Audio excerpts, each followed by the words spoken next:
Hi hello सांग मैंने मु रूबी आपको स्वागत करुच्ची मो न्यू ब्लॉग देखो थरे एमती स्टीम कर खातु ना पूरा मार्केट पर लगे देखो कुछ छेना मुझे 500 ग्राम छेना आउ गुजराती आउ चीनी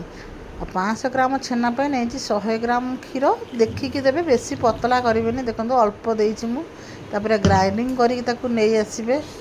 तो मार्केट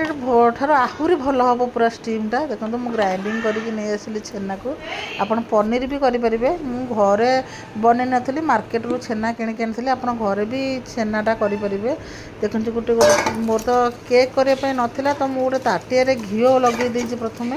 भल से सब घी लगेदेली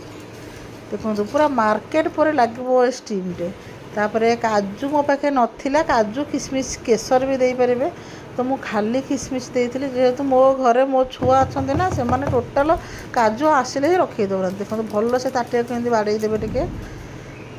तो घी लगे से जो बेटर टाक ढालीदेली गोटे जगार पानी नहीं आसली गोटे स्टाण्ड थोदेकरी से जो ताटिया छेना पेस्टा करी थोदेली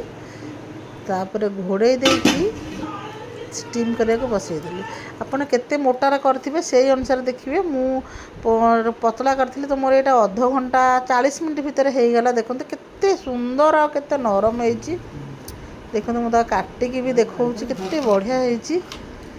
पूरा मार्केट पर हो हाफ केजी रे करी देखो केते नरम आ केते बढ़िया होती एमती कर खातु देखिए रही जय जगन्नाथ एमती थे बनईकि खातु स्टीम।